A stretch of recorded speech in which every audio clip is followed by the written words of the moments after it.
Welcome back to the most professional StarCraft 2 with the former World Champion Zerg. In the red, the Executioner. It's Rogue.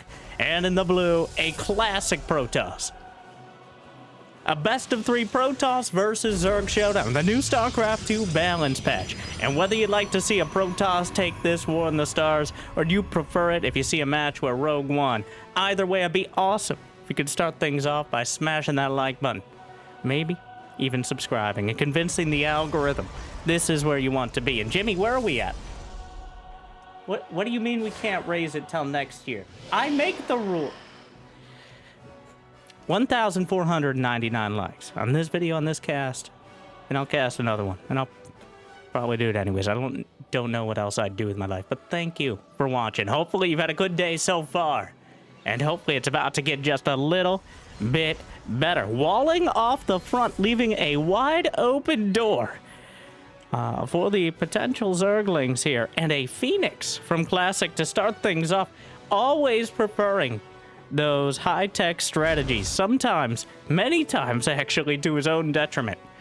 But trusting that Rogue on such a macro-oriented map in Game 1 is not going to get too aggressive. That's a lot of trust to put in someone who's made his career off of disrespectful yet effective plays.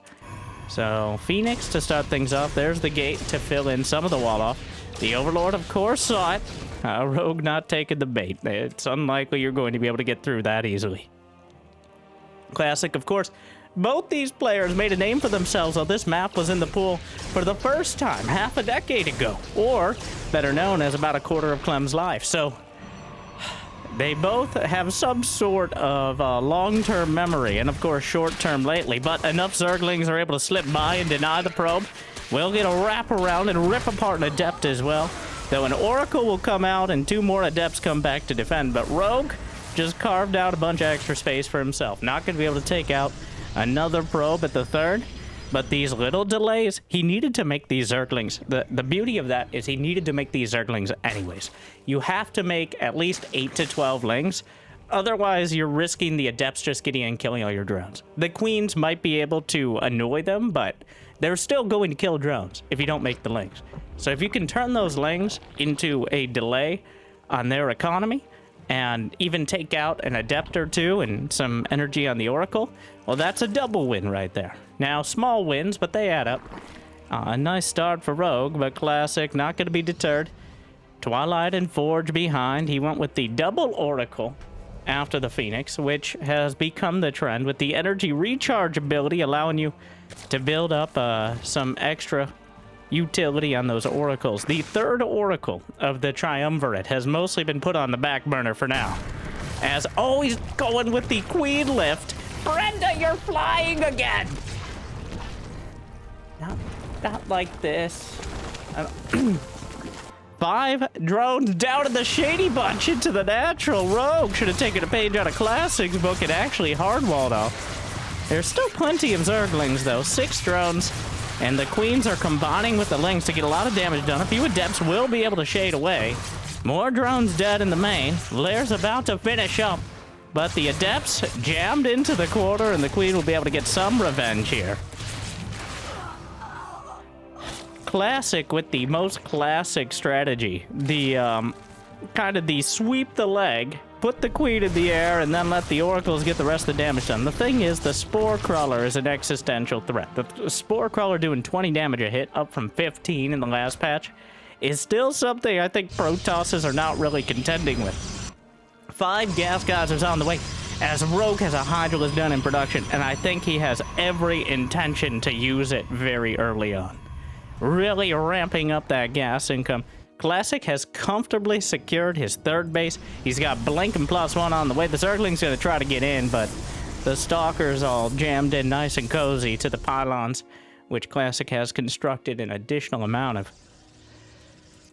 Rogue going for the 4th. He sees the setup. He sees the Stalker count. Until this point, it wasn't clear if it was going to be Blink and +1. Did he get in with an Overseer? No, he actually hasn't even seen the main base. Technically, he doesn't know it exists, but the implication.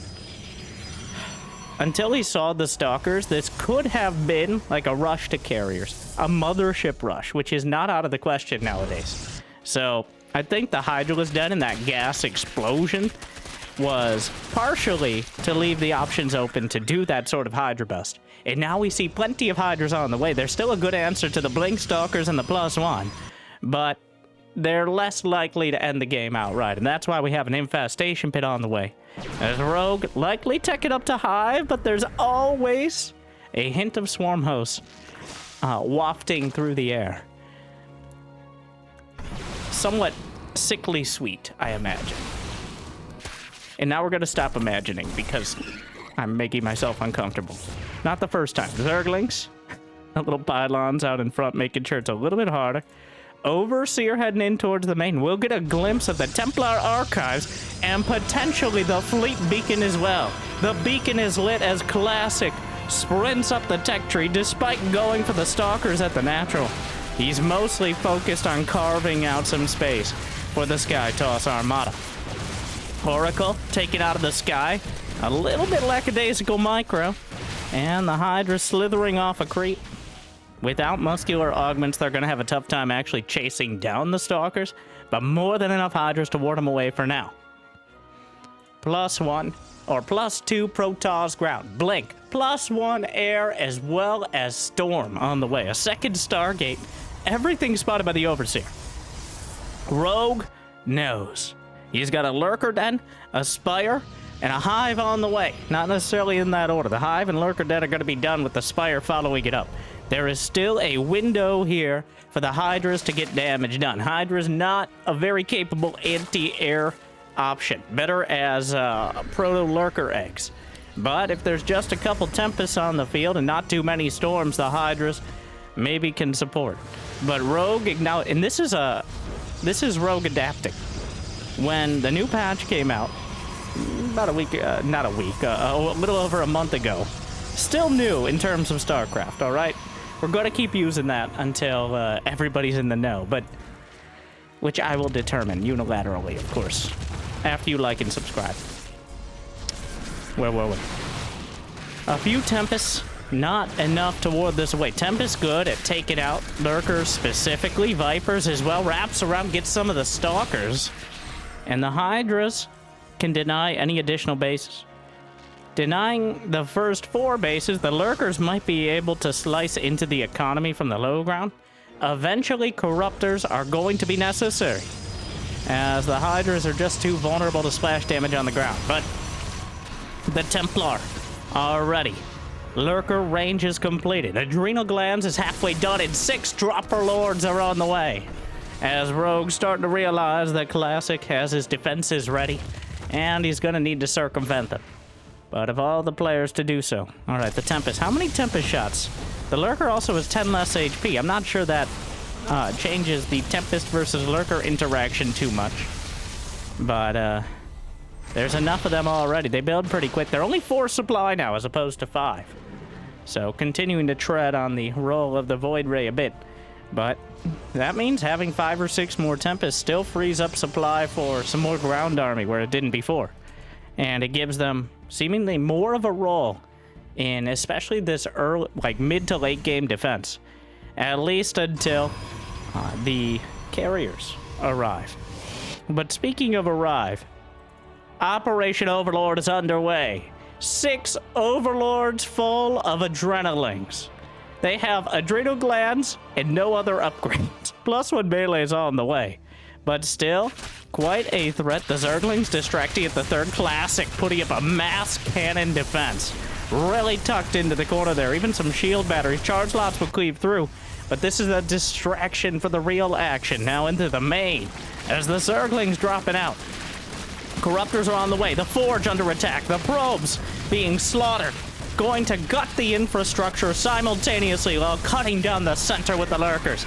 Knocks out the Twilight Council as well, which means he's reset the ground upgrades entirely, but the Mothership has arrived on home defense. The Storms will ward away the Corruptors. The Templar trying to do what they can, but the Corruptors are weathering it, and the Tempest will be taken down, opening up an opportunity for the Lurkers to dive underneath and cut through the ground army. 9 Probes dead, the Storm's exhausted, the Tempest still intact, and Rogue is actually a little down on supply, but I feel like he's taken a slight advantage here, both in map control and in the tempo of the game. As Classic now, his upgrades shut down. He no longer has that Forge or Twilight. He can't even build cannons. He's reliant entirely on the Sky Toss army. And now, the Overlords actually got out and will load up some Lurkers to try to escalate the same sort of wave defense situation. The charge lots awkwardly will... The charge lot should be able to cut through even the Adrenalings with relative ease. +2 on the ground for the charge lots to just +1 melee. No armor upgrades, shield upgrades for either side. It's all about the damage. These units are so good at killing each other, and a lot of the damage comes out so quickly, or is just spell damage. It doesn't really matter. But the Lurker drop into the natural, and by that I mean singular Lurker, just to make life difficult. But there's one problem. Well, there's more than one problem for Rogue. But the main problem, Classic has been able to get a 5th base. And that means he has the gas income in order to perpetuate this army. That is what Rogue was trying to stop. Well, maybe not the explicit objective, but a clear option.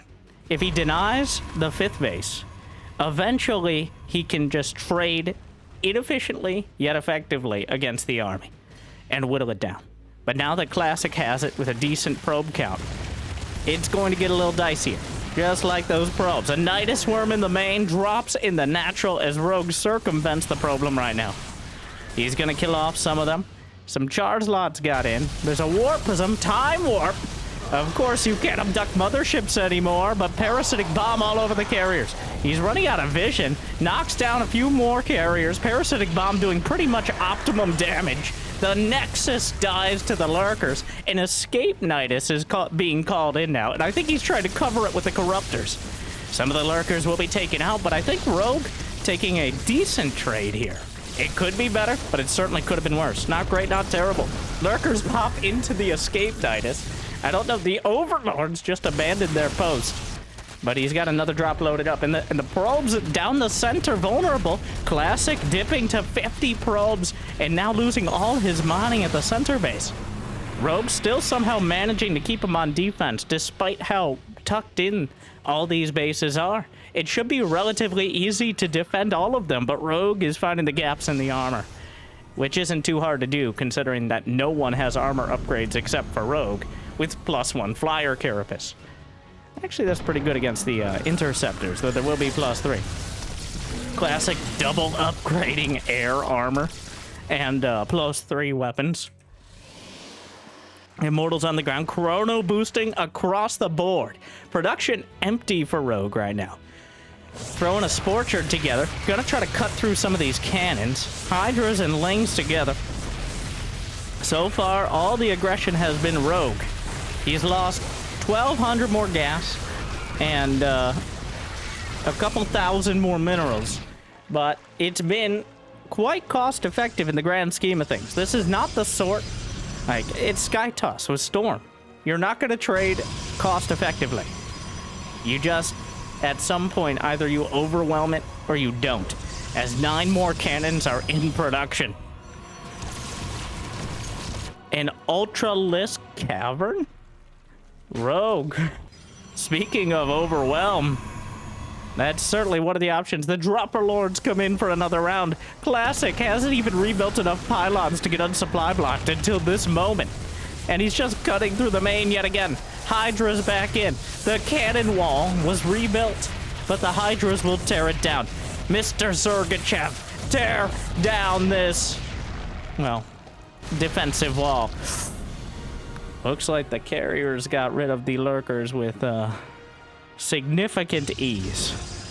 We've got the Little Scene +3 flyer attack upgrade, as well as +2 flyer carapace, chitinous plating, +1 Zerg carapace, +2 melee attack. So pretty much across the board, perpetuating those upgrades and getting towards fully maxed out, as well as working into the Ultras. Classic is still maxed out, and he has the Armada. 142 army supply, 9 carriers, 6 Tempests, 6 High Templar, Mothership, +3 Protoss air weapons, and +1 armor. Another Nidus. Might be able to pop out a lurker. Not quite. No tectonic destabilizers. Changelings will be cut down as the Zealot realized the traitor in the midst. Sending in another Overlord, probably for vision. The Lurker's gonna try to cut through the cannons. They gotta do it quickly before the carriers arrive. The Archon's struggling through quite a traffic jam here. There are so many Archons. Nothing on Rogue's side of the map, but he knocks out one Tempest. He yanks in another. And a carrier as well. Gets two more for the road. Wow, beautifully dismantled. Knocks out about a third of the armada with relatively few losses. That's a huge move for Rogue at this timing, as the Archons trundle across the map beneath the carriers and the Tempest, finally making it halfway across. Mutation. But Classic doesn't know about the Nidus in his main. A small Sporcher at the front. Honestly, there's not really enough carriers. He kind of needs tectonic destabilizers, but he's just not getting the damage done. Rogue is holding it together. The Corruptor count, he's got a full Congress of them right now. 26 Corruptors above the field. The Sporist taking down a whole lot of the Interceptors, making the carriers nearly impotent. Well, there's still plenty out there.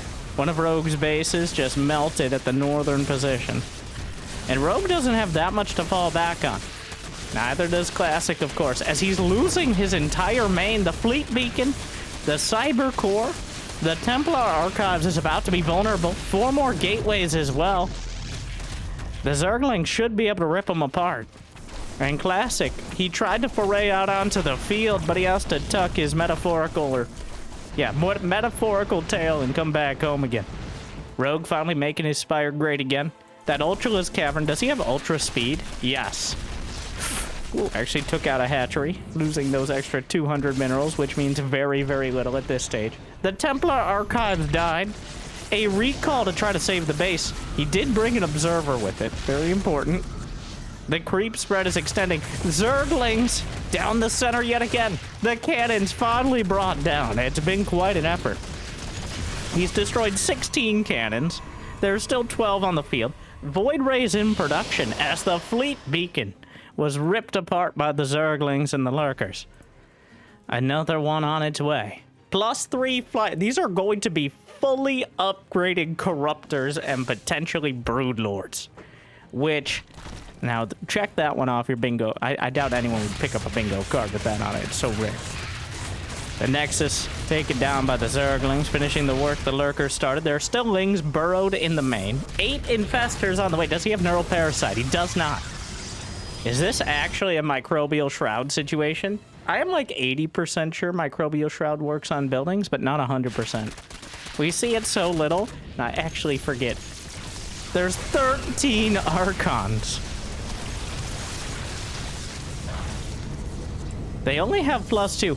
Classic never rebuilt. Okay, well, he did. Now he's rebuilt. Obviously has a Templar Archive somewhere. I say obviously, but he just restarted it. I guess that those were just the leftover Templar. He still has 2 of them on the ground. The Changelings are making it difficult for the Immortals and Archons to slip through the base. And Classic seems to have given up on actually moving out at all.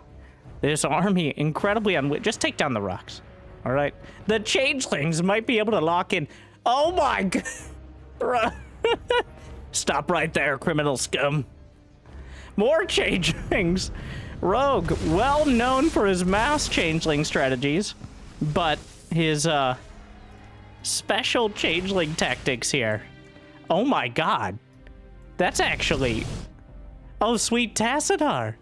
That's a huge chunk of the army stuck by the Changelings. Protoss, eat your heart out. This is the real force field. It seems like this will only end when the Changelings time out.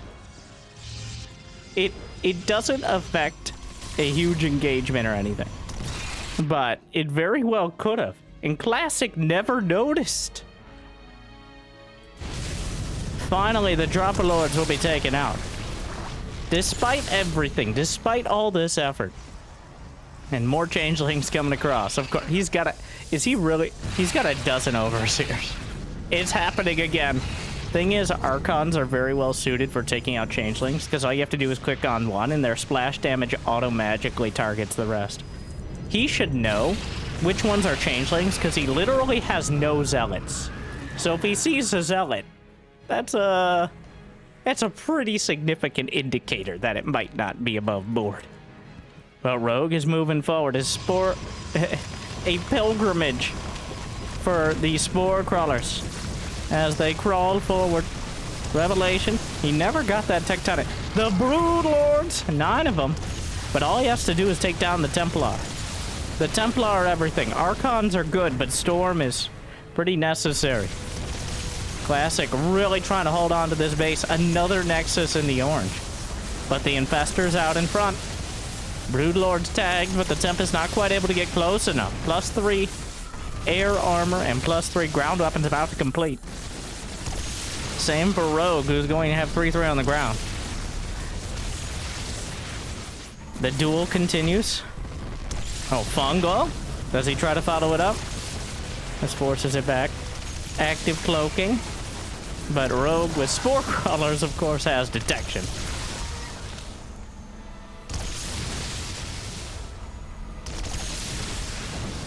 Trying to hold it together. Some of the lurkers getting carved away. Feedback. Queen obliterated. So many changelings underneath. And not even bothering to try to take them out.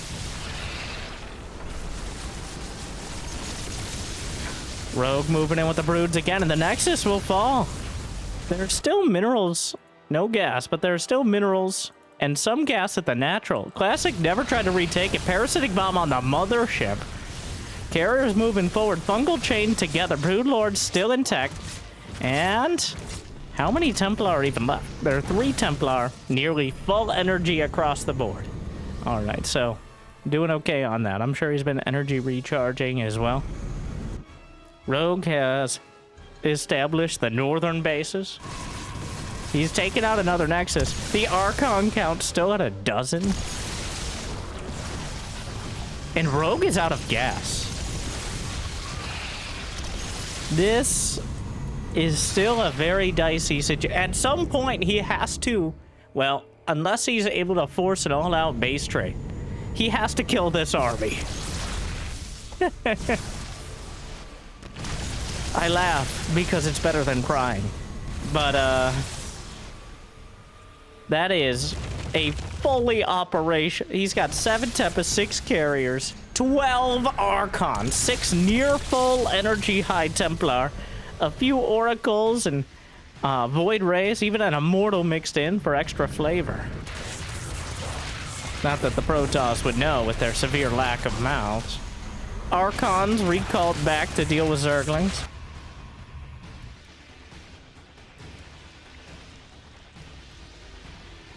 Rogue has had a severe income lead for quite a while, but Classic is still maxed. His army supply is massive. 159 army supply right now.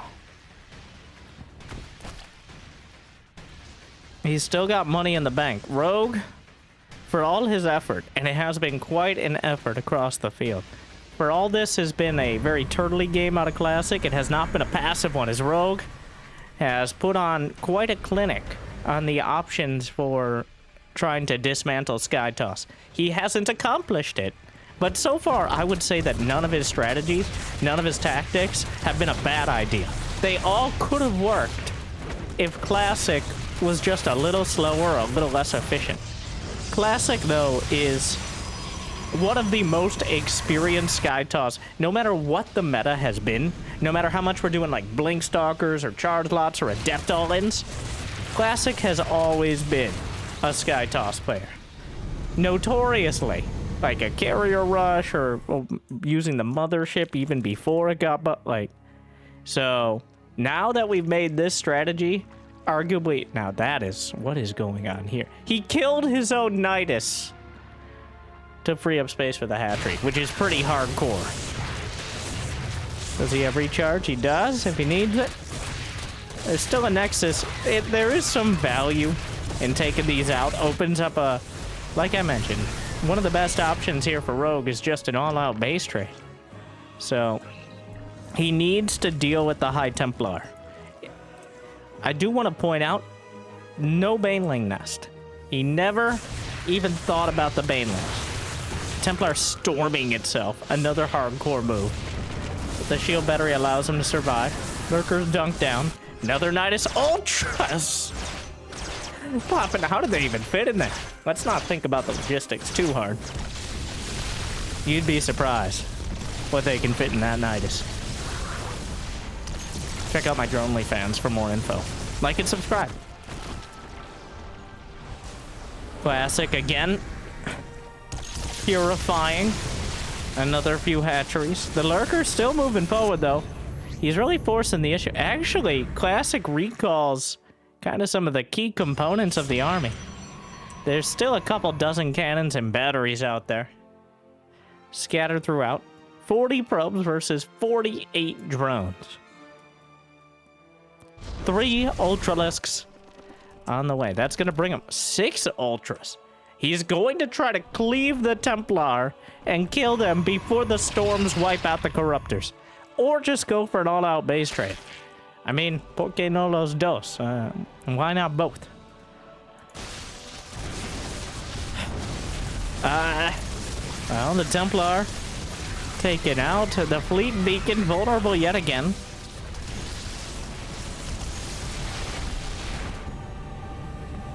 The changelings. Oh my. Here we go again. I think Classic will notice this time. Certainly. Well. Yeah, there you go. Finally. Thought that would happen maybe 15 minutes ago, but better late than never. Neural Parasite on the way. 3 more Ultralisks. The Ultralisk finishing move. And it has to be a finishing move. These units are so... Look at Rogue's bank. He has no... Sorry, sir. Papers, please. Glory to Zerg Stotska. What was that?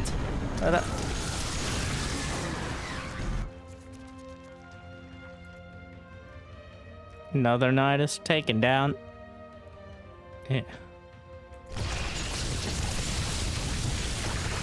A dozen Archons. Oh, but the Neural Parasite is not done yet. Microbial Shroud feedbacks insta-killing Infestors. He dives on everything. Wombo combo, Parasitic Bomb, Corruptors. Ultralisk doing damage underneath. The Corruptors knocking the Sky Toss out of the sky. Rogue is still maxed. And it just ends.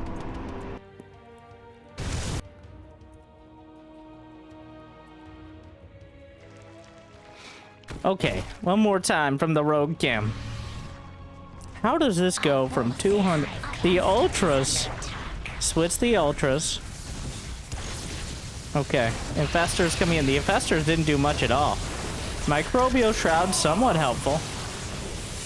Parasitic Bomb comes through. The Parasitic Bomb dealing maximum damage. And the Ultras chewing through. He didn't get enough storms. Ah. I know why this was a more digestible unit composition from Classic. No Immortals. He just had 1 or 2. Usually in the late game army compositions, you see 6, 7 Immortals. Something. But he wasn't really prepared. Yes, the Ultras had been revealed. But not to that level. He had seen 1 or 2 Ultras, but he had not seen the entire swell of them. The almost screen-sized amount. 7 or 8 Ultras collapsing on the army. And then making it... So usually what happens, if the Archons and Templar remain intact, yes, the Corruptors and Parasitic Bomb are going to do terrible, terrible damage to the Sky Toss. But eventually the Archons and Storm... And even if you clear the Sky Toss, so many times we see, oh, now you have 30 Corruptors against 12 Archons. Good luck. But not this time. Rogue wielding the Ultralisk to great effect and giving him a 1-game lead going into Whispers of Gold.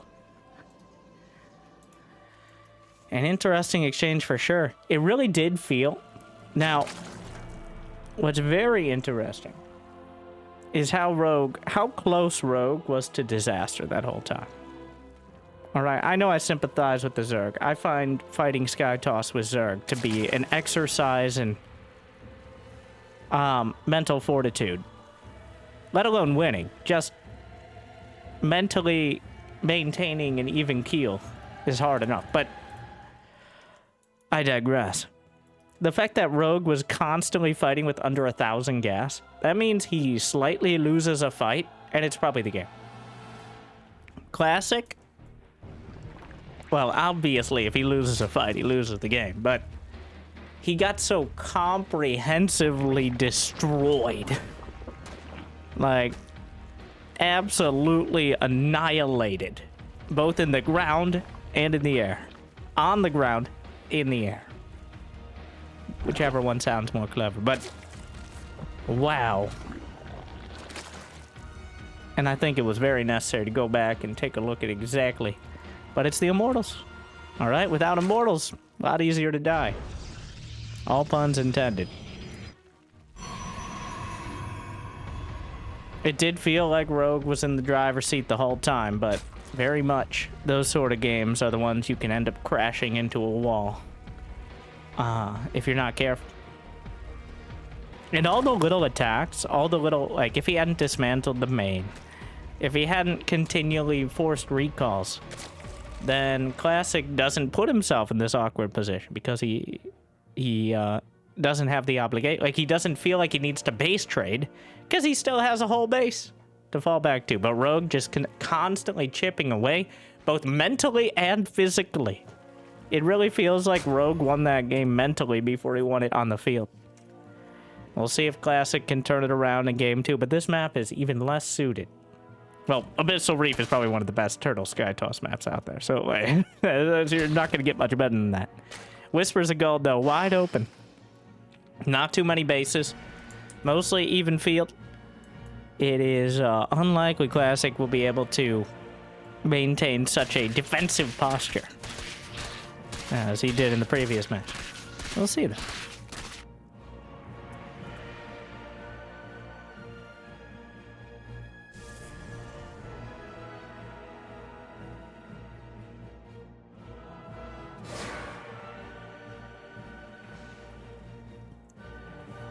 I do wonder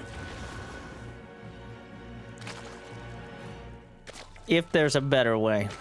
Like, we're seeing a lot of the Zerg versus Skytoss. That is almost all Zerg versus Protoss games nowadays, at least in the last few weeks, are either under 10 minutes or well over 20. That is the trend I'm noticing, because if the Protoss survives with a good enough economy, they can get to this Skytoss army, which is so difficult to dismantle. But without shield battery overcharge, that is an expensive army composition to assemble. So it is not a guarantee you'll get there by any means. There is no safe way to get there. Active defense is the way. Just like right now with the Zerglings, forcing the Oracle back home and then splitting. The Oracles don't light up, knowing the Zerglings are already on the run.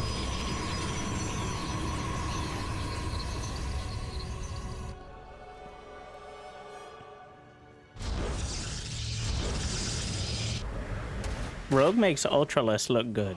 That is the greatest compliment. I also want to point something out. Rogue has a very realistic amount of APM. That last game we took a look, both players were around 330. Which is still very respectable. But that is like half of Raynor. And, well, for reference, Raynor's like 600 as Zerg, sometimes higher. Max Pax is close to 500 as Protoss. So, both players playing a very efficient style. The amount Rogue gets done with an APM that isn't an order of magnitude higher than mine is both depressing and impressive. He's going with double spore. And it worked! It knocked out an Oracle. Who goes double spore? The stop right... Well, that did not help. Maybe you should have gotten double spore. Brenda, what Is he allowed to do that? Yes, okay, they're fine, all right? Just maybe we should make more spore crawlers. They're taking our job is to take out the oracles. Yeah, well, we're not very good at it, are we, Susan? That's not really... Shut up! Zerglings. So, for those of you who, like, why don't you just make 2 spore... Well, it worked out. And the 1 spore crawler not going so well. I don't think the 2 spores are always good, but on this map, especially where the main base is so exposed, in Rogue, it almost feels like heresy to build 2 spore crawlers, I will say. But Rogue has never been one for convention, so if he feels like he needs 2 spores, he'll go with 2 spores. And that's where we are. I also want to point out that Rogue is still using the Maru portrait. Maru, like, Rogue notoriously embarrassing Maru in the GSL finals multiple times. Not sure what sort of relationship they have, but I do find it highly amusing. A lot of Zerg players, and even non-Zerg players, use the Cyril portraits in-game. Except for Dark, who uses the Dark portrait. Because of course he does. I feel like when it's other pro players, it's very clear what statement they're trying to make. And right now, 5 probes dead to the counter. The oracles will cover Ravager, Ling, and Dropper Lords. Is this a German taxi build? Indeed it is. Can you see what I'm... Can you see my finger, Susan? All right? There are 2 of them. The Overlord's on the way. The anti-air capability. And a double drop of Zerglings headed for the main. Rogue with a 2-pronged attack against a mass Blink Stalker composition with Storm on the way, but Storm's only halfway done. And that's not nearly done enough to deal with this. The Blink Stalkers are in the middle of nowhere. Does he have a recall? Yes, but recalling on top of this is disastrous. There's nothing in the main. Okay, well, there's a single Stalker. The Oracles come back to defend. Storm, 10 seconds out the Templar. Let us out. The Stalkers move out of the way. Storm 5, 4. Well, the Blink Stalkers are maybe enough to clear this up. He storms his own base, gets an Archon merge, might be able to clean this up. 21 probes dead in the process, though. And that gives Rogue a decisive economic advantage, even as the Queen... He laid down creep tumors. Something to remember me by. Overlord's taken out. The counterattack is looking dangerous, though. Classic honestly dismantling that with about as much skill as he could have.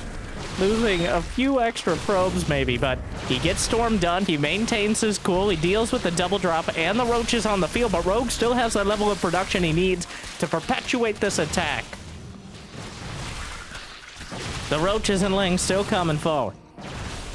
And, well, Oracle's trying to light things up. Knocks up. Corrosive Bow almost storms his Oracles to death. But the roaches and Lings still struggling. Energy recharge helped get 2 storms out there. Another one as well. More roaches and Lings in production. Rogue has no interest in doing anything but more and more aggression. He's not going to let Classic build up and stabilize. Not if he can help it. And so far, he's helping it pretty well. The probes stuck in the center of everything have to be pulled off the line. There's only 3 Stalkers. More probes will die as Rogue will reestablish that economic advantage, and the production is still obviously continuing.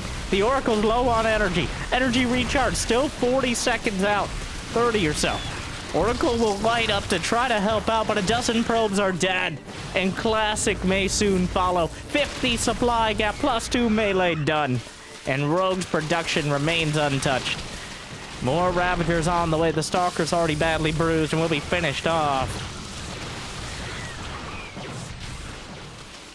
Rogue with an incredibly well-executed attack, and Classic almost stabilized on defense, but almost is very tenuous indeed. Tries to knock down the oracles, but Classic, I think, just processing it now. He technically has 4 bases, and that might have been what ended up screwing him. Like, he has cannons and a bunch of probes at the other base. The oracles come back in for another round, but I am hard-pressed to see any of this making the difference. Corrosive about to zone out. He actually kind of sets his sights on the base. Oracles light up. They don't have enough energy to really knock down much, though. More Zerglings streaming through.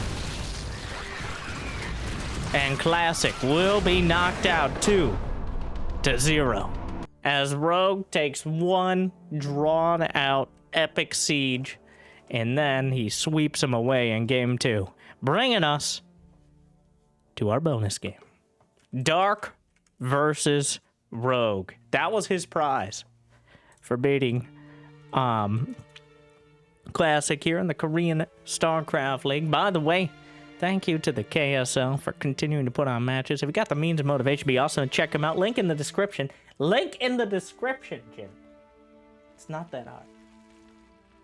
But you guys help make this happen every couple weeks. And keep these players motivated to keep playing. Speaking of, welcome back to Dark, who we just don't speak of whether or not he's retiring, because if you speak of it, it'll make it happen. So we're just gonna shh.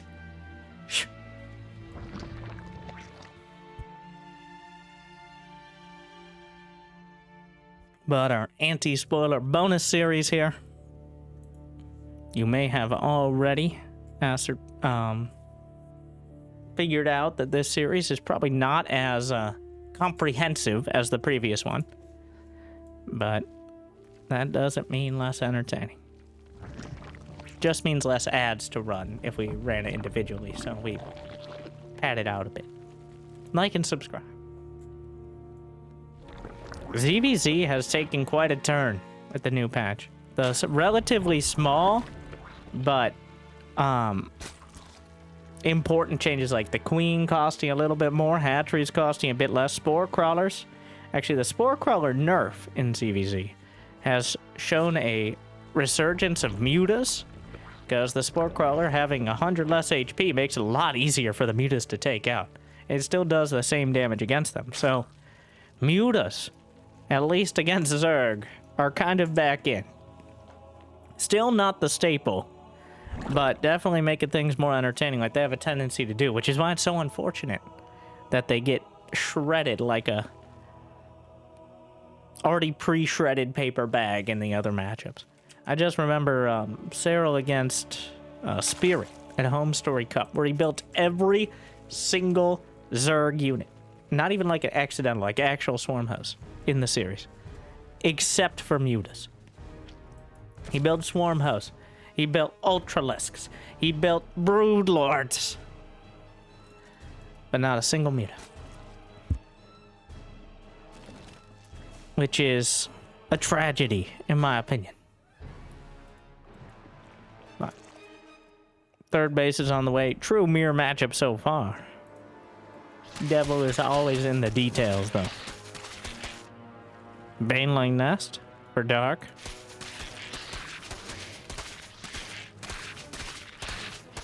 Evolution Chamber for Rogue is the queen. So, okay. So when you do this, when the queen goes out and stretches her legs a bit, this looks very suspicious. He clearly wants to make it look like a Baneling bust, like a big all-in. That when you send the queen out like that, that's what you're kind of telegraphing.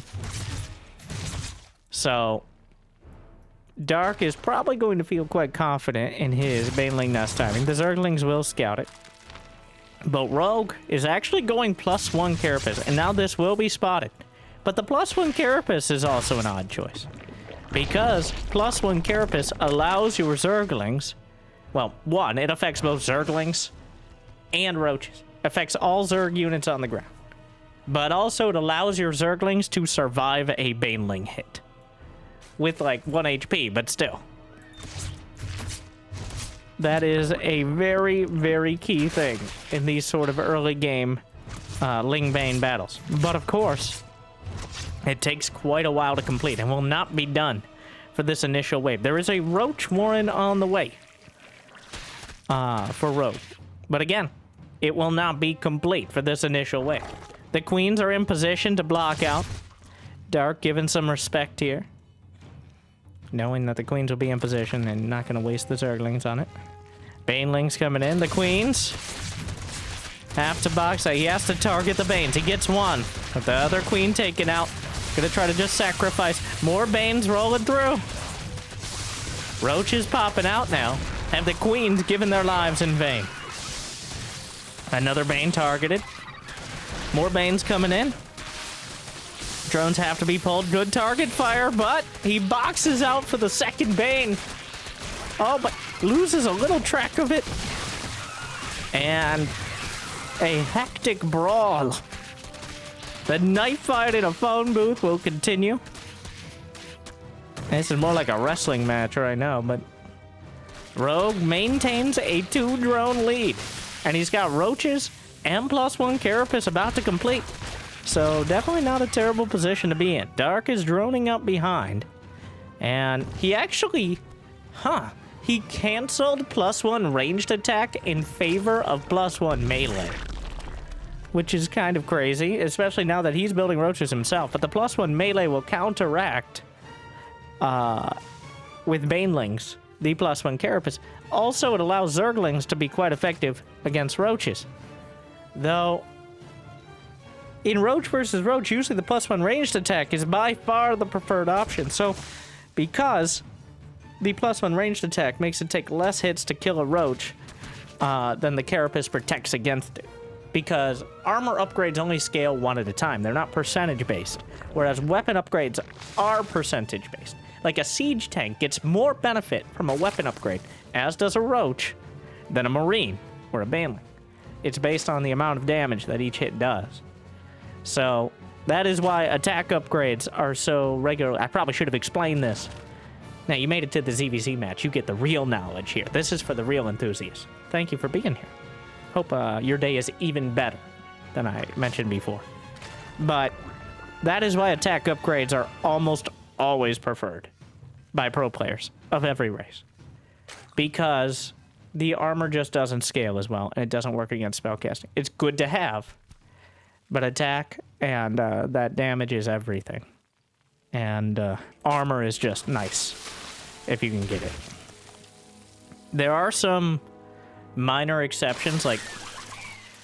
No, there aren't. I'm trying to think of a unit that benefits more from armor than it does from weapons in the most use cases, but unless there's like things like chitinous plating for Ultras. Ultras might be an example as a unit that is mostly reliant on surviving long enough to connect, as opposed to like +1 charge lots with armor, though attack upgrades still very much preferred there as well. Dark is Baneling busting, so no more of this boring commentary. Rogue sees it. He's morphing all the Banes right underneath. It's do or die time. That is so many Banelings. He's still on hatch tech effectively. Gonna try to bust his way through with the +1 melee Banes. And there's still a bunch of Lings at the back. I don't think this worked at all. The Zerglings, though, into the natural. No, a Rogue. He split his Roaches quite well to mitigate the damage without losing the effectiveness. I love that neither player has even thought about a lair. Dark's second wave, though, is starting to break through the Roaches. +1 missile attack. He's going to have the 1-run Roaches momentarily. He's bringing everything together. Dead even on worker count. So Dark's continued assault found some purchase, but it wasn't able to seal the deal. And now that +1 is done on Rogue's Roaches, it makes it a lot easier to just chase this down and knock it away.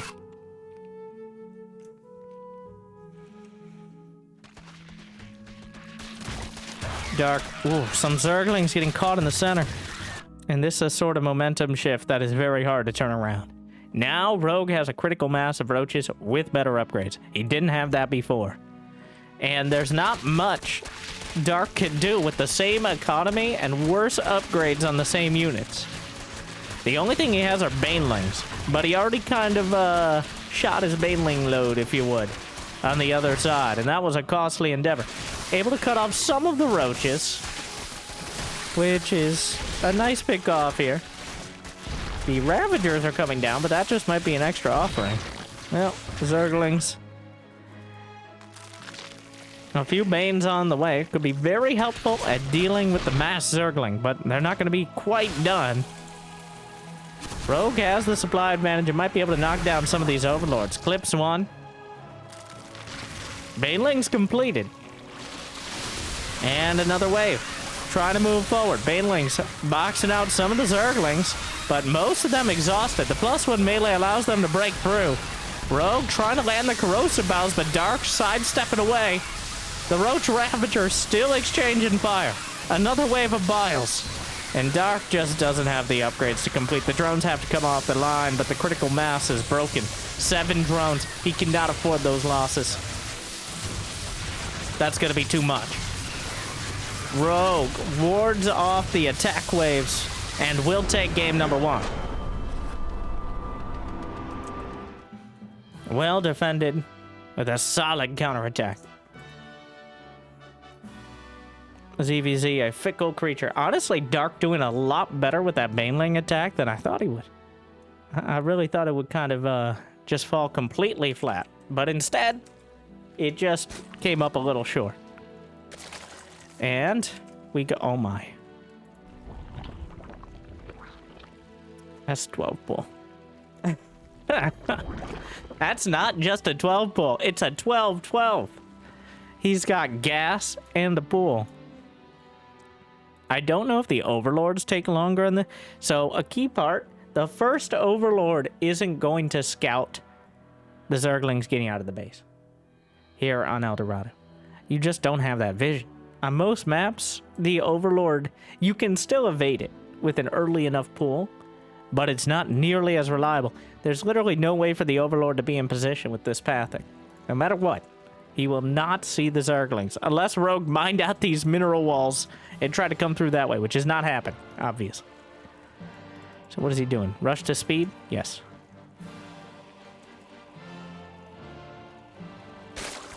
And the moment he gets the minerals, the Zergling's already on the way.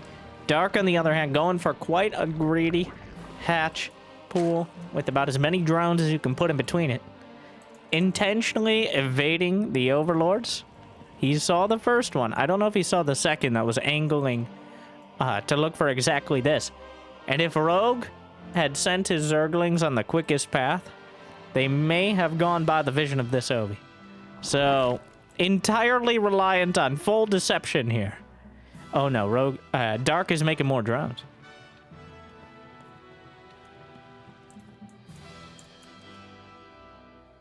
He's been deceived.